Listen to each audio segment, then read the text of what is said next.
पिछली वीडियो हमारी बीच में किसी वजह से बंद हो गई थी, तो हम ब्रेस्ट का हमने इंट्रोडक्शन अभी सिर्फ पढ़ा था। हम नेक्स्ट आगे बढ़ते हैं, उसमें डिसऑर्डर्स ऑफ डेवलपमेंट की बात हम कर रहे थे। सबसे पहले मिल्क लाइन रेमनेंट्स। जैसे आपने एमब्रियो में पढ़ा होगा कि जब भी ब्रेस्ट की डेवलपमेंट होती है तो एक जो है वो एपिडर्मल थिकनिंग बनती है जो कि एक्सटेंड करती है फ्रॉम द एक्जिला से लेके नीचे पेरिनियम तक एक्सटेंड करती है, ठीक है। और फिर वो जो है वो लाइन रिग्रेस करती है और सिर्फ ब्रेस्ट की जो जगह है वहाँ पे वो थिकनिंग रहती है और वहाँ पे ब्रेस्ट की डेवलपमेंट होती है। लेकिन अगर ऐसा हो कि ये थिकनिंग परसिस्ट करे तो उसकी वजह से सुपर न्यूमररी ब्रेस्ट निपल्स बन सकते हैं, यानी कि यहाँ पे भी, यहाँ पे भी, यहाँ पे जो पूरी लाइन है वहाँ जहाँ जहाँ पे परसिस्टेंस होगी वहाँ पे सुपर न्यूमररी निपल्स बन सकते हैं। इसके अलावा axillary necessary axillary breast tissue, जो नॉर्मल डक्ट का सिस्टम है वो एक्सटेंड कर जाता है subcutaneous tissue of the chest wall के अंदर, या फिर एक्सिलरी फोसा के अंदर, जो एक्सिलरी टेल ऑफ स्पेंस हमने एनाटमी में पढ़ी थी। जो ये हमारी अगर ब्रेस्ट है तो यहाँ पे इसके आउटर लेटरल क्वाड्रेंट में एक एक्सिलरी टेल ऑफ स्पेंस थी जो कि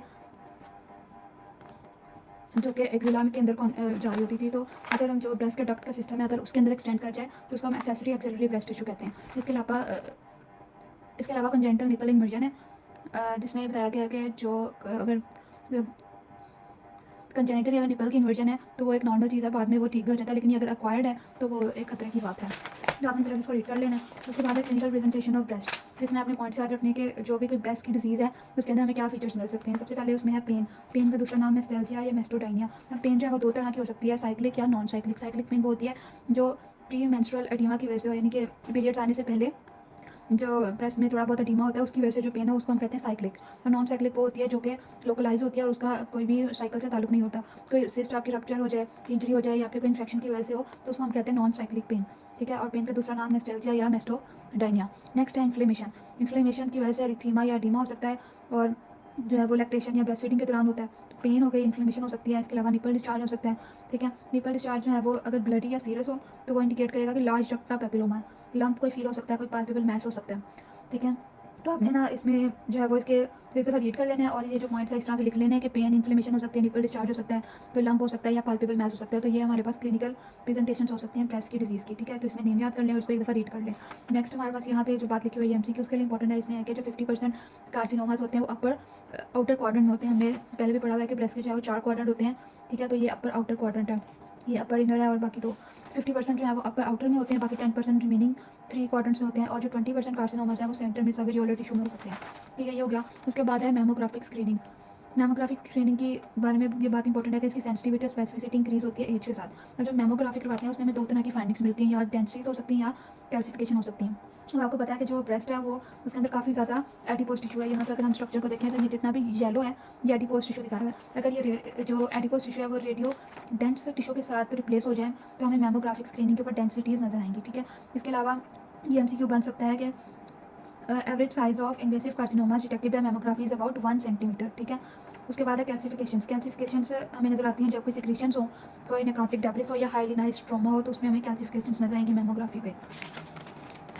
नेक्स्ट इस सब में से सिर्फ आपने ये जो जितना मैंने हाईलाइट किया उतनी सी बात पढ़नी है। इसमें लिखा हुआ है कि जो अल्ट्रासोनोग्राफी है वो सॉलिड और सिस्टिक सिक्रेलियंस के दरमियान में फ़र्क करती है, और एमआरआई जो है वो डिटेक्ट करती है कि जितना ज़्यादा ट्यूमर की वेस्कुलरिटी उतना ज़्यादा अपटेक कॉन्ट्रास्ट का ज़्यादा होगा। बाकी सारा रीड कर लें, इसमें और कुछ करने वाला नहीं है। नेक्स्ट है इन्फ्लेमेटरी डिसऑर्डर्स, ठीक है। और इसमें जो सबसे पहले आपने सबके नाम याद करने हैं क्योंकि इसका जो है वो सिर्फ इन्यूमरेट करने को आ जाता है कि इन्फ्लेमेटरी डिसऑर्डर्स को इन्यूमरेट करें। तो उसमें सबसे पहले एक्यूट मेस्टाइटिस है, ठीक है। Squamous metaplasia, lactiferous duct ectasia, fat necrosis, lymphocytic mastopathy, granulomatous mastitis. तो ये सबसे पहले आपने नाम याद कर लेने हैं, ठीक है। उसके बाद है एक्यूट मेस्टाइटिस जैसे आपको पता है कि आइटिस जहाँ पे भी आता है इसका मतलब होता है इन्फ्लेमेशन, और मेस्टाइटिस का मतलब कि ब्रेस्ट की इन्फ्लेमेशन, और ये क्या है, एक्यूट इन्फ्लेमेशन है।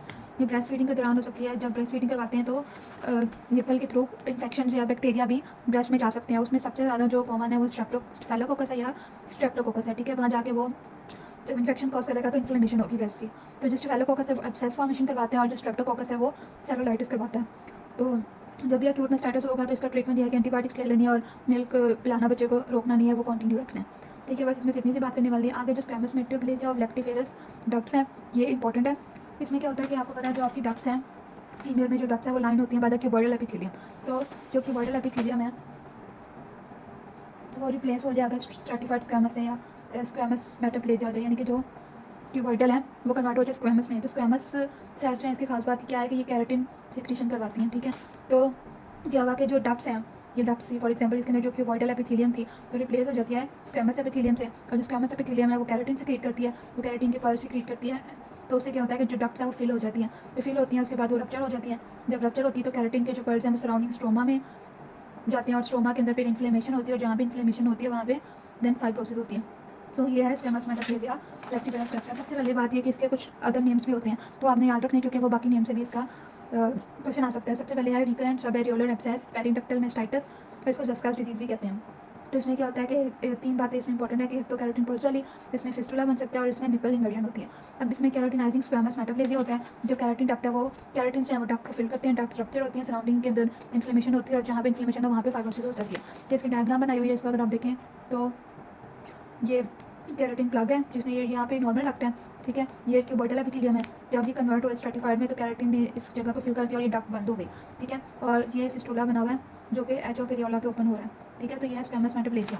फिर डक्ट एप्लेजिया में कोई खास बात नहीं याद रखनी, बस इसमें याद रखना है कि जो वाइट निपल सिक्रीशंस हैं, जो मेन बातें ना आपने वो याद रखनी होती हैं। जैसे स्क्वेमस मेटाप्लेजिया में हमने इन्वर्टेड निपल पढ़ा था, फिस्टुला था, फिस्टुला और किसी में भी नहीं बनेगा, सिर्फ इसमें बनेगा, तो इसका ये इंपॉर्टेंट बात है। इसी तरह जो वाइट सिक्रीशंस हैं वो डक्ट एप्लेजिया के अंदर होती हैं, इसके अलावा ओल्ड एज के अंदर होता है और डक्ट्स के अंदर लिपिड लेडन मैक्रोफेजेस होते हैं, इसमें ये बात इंपॉर्टेंट है। तो फैट नेक्रोसिस, जैसे नेक्रोसिस की हमने टाइप्स पढ़ी थी 3rd ईयर में, इसी तरह ये भी नेक्रोसिस है और इसमें जो है वो पाल्पेबल मैच बनता है, ट्रॉमा या सर्जरी की हिस्ट्री होती है, लिक्विफेक्टिव नेक्रोसिस होती है, न्यूट्रोफिल्स मैक्रोफेजेस हैं। तो एक writer note on fat necrosis एक दफ़ा आया हुआ है इन्फ्लेमेटरी डिसऑर्डर्स में से 2005 में यूक्यू आया था। तो उसके बाद है लिम्फोसिटिक मैस्ट्रोपैथी। इसमें क्या होता है कि जो स्ट्रोमा है वो कोलेजनाइज हो जाता है, डक्ट्स की एट्रोफी हो जाती है और बेसमेंट में ब्रेन थिक हो जाती है। इसमें से बस ये 3 पॉइंट्स याद कर लें। उसके बाद ग्रैन्युलोमैटस मैस्टाइटिस है, ये एसोसिएटेड है ग्रैन्युलोमैटस डिजीज़ से, ठीक है। ये इतनी ज़्यादा इंपॉर्टेंट नहीं है, तो इसमें एक स्क्वेमस मेटाप्लेजिया लेप्टिफेरस डक्ट का इंपॉर्टेंट है, फैट नेक्रोसिस का क्वेश्चन आया हुआ है, बाकी सारे आप ये रीड कर लें। फिर से लाइट चलेगी, हम नेक्स्ट वीडियो में इसको कंटिन्यू करते हैं।